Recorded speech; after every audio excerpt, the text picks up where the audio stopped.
going to be the first demonstration of reverse heckling activism. We're going to an open mic at what many would consider to be an established comedy club. I'm going to sign up as if I'm participating as a comedian, and when it's my turn, I'm going to proceed to heckle, protest, and show opposition toward a broad topic related to the event, which is the offensive nature of most supposed comedy today.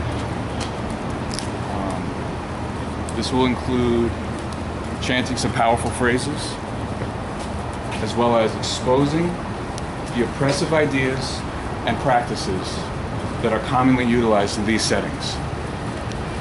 So, this particular haven for insensitivity is about to be disturbed, one at a time. Also, I hope this can serve as a blueprint for others who might have similar convictions but need help in conceptualizing how to make their voice heard.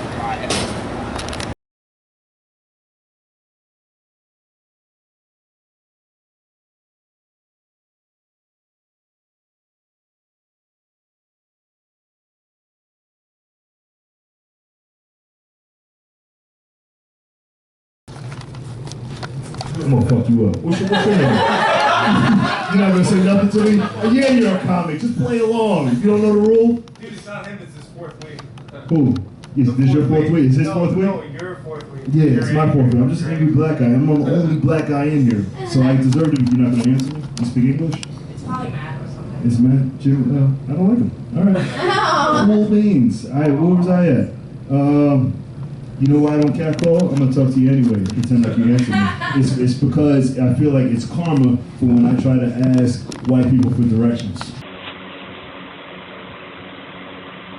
Now, before I move on from this, there are a couple of things I would like to point out. Aside from threatening me with physical violence, he asked, "You don't know the rule?" As if to imply there is a rule, that when a quote-unquote comedian attempts to engage with you, you have to respond. Why? To help facilitate your own ridicule? When they employ this tactic, their objective is transparently obvious. Remember, they are not on your side. They will use anything that you say to try to insult you and put you down. So when you find yourself in this situation, and you do as I did, suddenly you are in control. You can leave them waiting for a response which never comes, and then they have nothing. Additionally, it is the policy of many of the venues which host these types of events that heckling is not allowed, as was the case here. Therefore, I find this notion that one must respond from the audience when addressed somewhat contradictory, as well as illustrative of another one of their tactics. So I must respond to your prompt. But what about after you respond to that? Must I respond then as well? Or is that when what I say becomes heckling and therefore disallowed? It seems to me that the quote-unquote comedian gets to decide in fascistic fashion when the responses you've been pressured into giving go from expected participation to disallowed heckling. That is why in cases such as these, I believe it best to remain silent.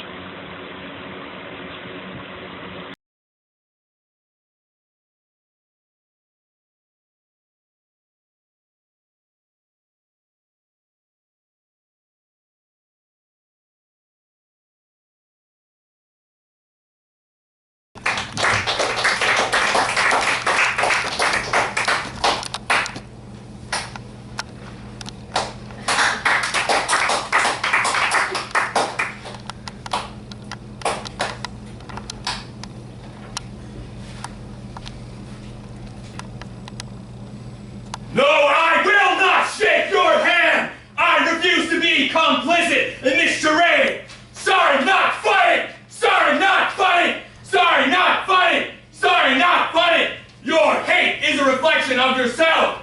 Your hate is a reflection of yourself. Insults are violence. Insults are violence. And the cultural mechanism of desensitization. And the cultural mechanism of desensitization. And the sadistic perpetuation of the anything goes mentality. And the sadistic perpetuation of the anything goes mentality. Labeling an insult a joke is merely a cover for allowing discrimination and insensitivity to persist and go unnoticed. We have deluded ourselves to the point where many actually believe that joking about horrible occurrences of death and suffering or associating someone with these is funny. This is absurd and it is damaging. It is the epitome of perversity. But it's what I come to expect to find in these notorious havens for the pervasive, damaging, anything goes mentality. A conclave of mudslingers, a gathering of fools. Sorry, not funny. Sorry, not funny. Sorry, not funny. Sorry, not funny. Your hate is a reflection of yourself.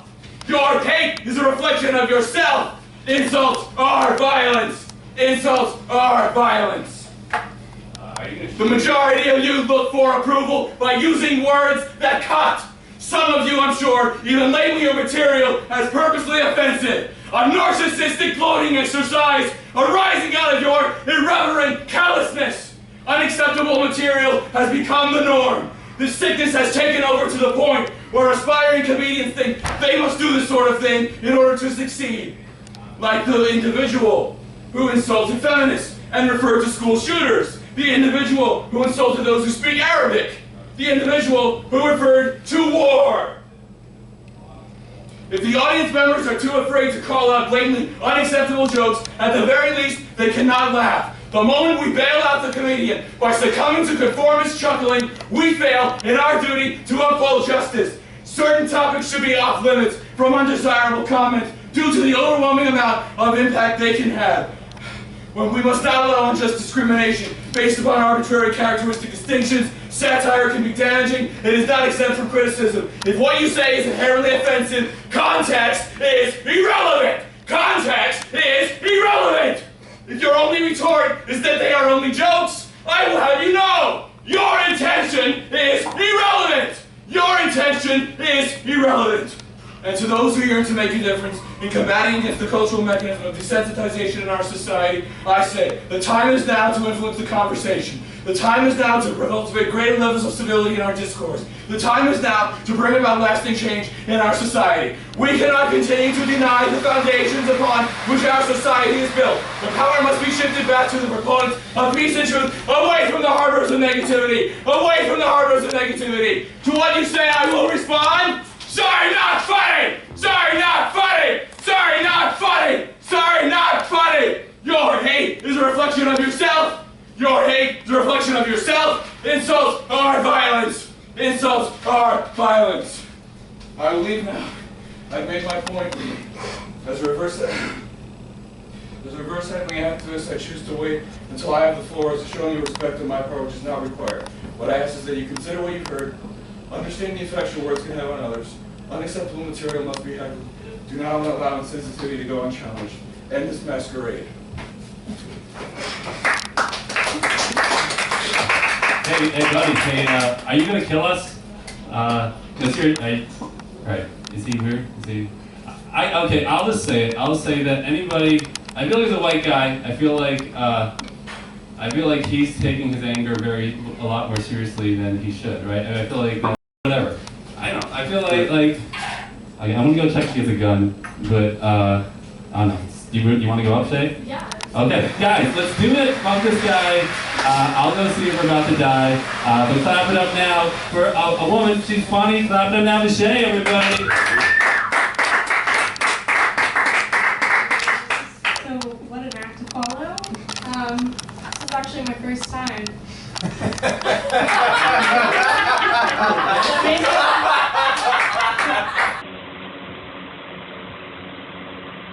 I feel like I must address what was said about me by the host after I had left. But quite honestly, I'm not even sure how to respond. What was suggested about my intentions was so unbelievably absurd, it probably shouldn't even be acknowledged. This gracious host found it appropriate to speak of me in this way, despite the fact that I am probably the only person to ever step foot in there and advocate for justice and equality, to rightfully call them out for what they are engaged in. To speak of me as if I were some sort of violent threat is baffling and nonsensical, a pure non sequitur. It's like if someone were lost, they receive help in finding their way, and then proceed to think that the individual who helped them must be out to get them, or something. I am fully aware that for whatever reason, my efforts won't be received well by all, but I found these comments particularly appalling and unsettling. Aside from the insults that were masqueraded as jokes that night, the only thing that was violent were these underhanded, blatantly defamatory suggestions that I might have had a murderous intent. This is beyond offensive. It is an act of violence against me to make such suggestions based in nothing but fraudulence and mendacity. It's obvious why he did it. He couldn't accept hearing the truth, so he made a desperate attempt to try to frame me as a villain. I hope that he, as well as everyone else who was there that night, who identified with much of what I was criticizing, can come to terms with their role in this. And I'm sure that for some, that won't be an easy thing to do. The truth hurts sometimes, especially when it exposes you. And to top it all off, what else did he say? Fuck this guy, fuck this guy. Yes, fuck me. Fuck the only one who seems to care. Fuck those who are selfless. This coming from someone who also defied his own rules by trying at one point to interrupt me. One thing is certainly clear. The host should be absolutely ashamed. On a positive note, I think that my first foray into this type of activism went well. It turned out to be an ideal audience to deliver this message to, because it appeared that the majority of attendees were self-proclaimed comedians or comics, exactly the type of people I was looking to address. Some even applauded afterward. I hope that's an indication that it resonated with them, and that they will now think twice about their complicity in this ongoing charade.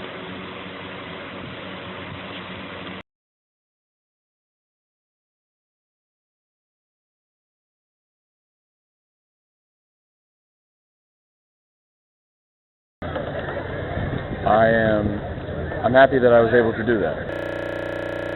That identifies with some of the things that I was criticizing, or anyone who ends up watching this who identifies with some of those things. I think that this is going to be good, because hopefully they're going to see this and think about their role in this, their complicity.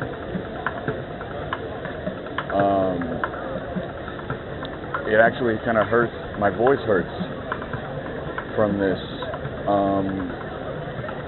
because I just I'm not used to yelling like that, and I don't think, as I continue this, I don't think that I'm going to be able to do that every time. I think I'm going to have to explore some different stylistic approaches, because it's going to be kind of hard to keep that up, but I think it was powerful and for a good cause. you know, we have to continue. We have to continue with this. I mean, we need other people to join in with this, because this can't be just me. I mean, I accept the role of a leader in some regard, but you know, we need more people to step up and to use this approach for the betterment of all people.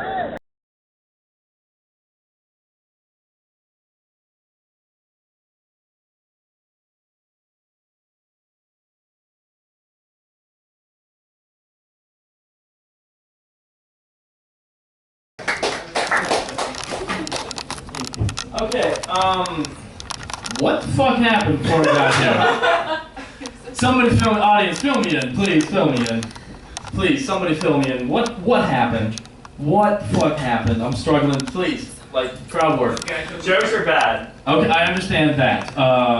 Like, what did he do? No. He says jokes are bad. Oh, he said jokes are bad. It took 5 minutes and he screamed at us. And he screamed at you for the whole 5 fucking minutes. Yeah, and they are bad. I think that happened. About jokes being bad. Yeah.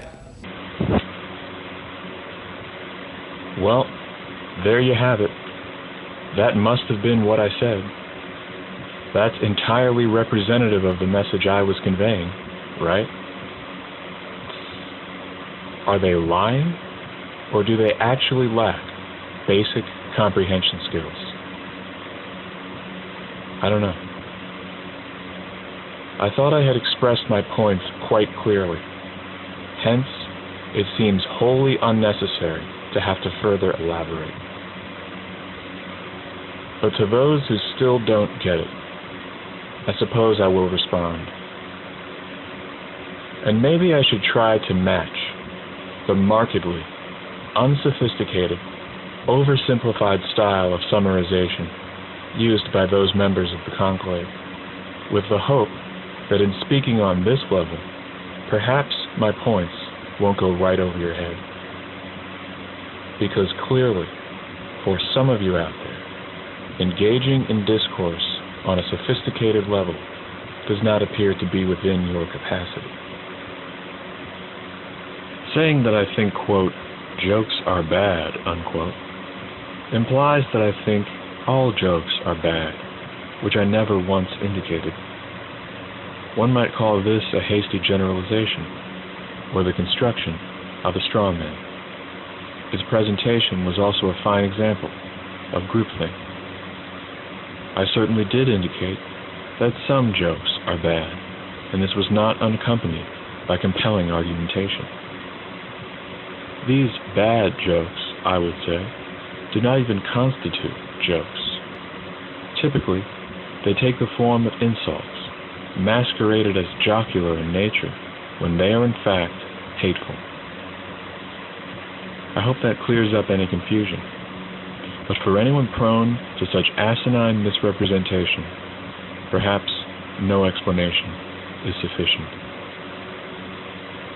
Lastly, this final quote-unquote comedian decided to levy his own advocation for violence against me, and then the host returned once again to further engage in his act of violence against me by attempting to frame me as a violent threat. There's no use in addressing these matters further. In closing, all I will say is shame on anyone who treats people in this way. No, it's always one of those kids who, like, you know, who grew up with a silver spoon, but, you know, the unfortunate thing is they weren't beaten with that silver spoon as well, so. And again, I wasn't the hero. I just, like, didn't want him to kill the people that, you know, would stay the end of the open mic. I couldn't do that. So, thanks for commenting.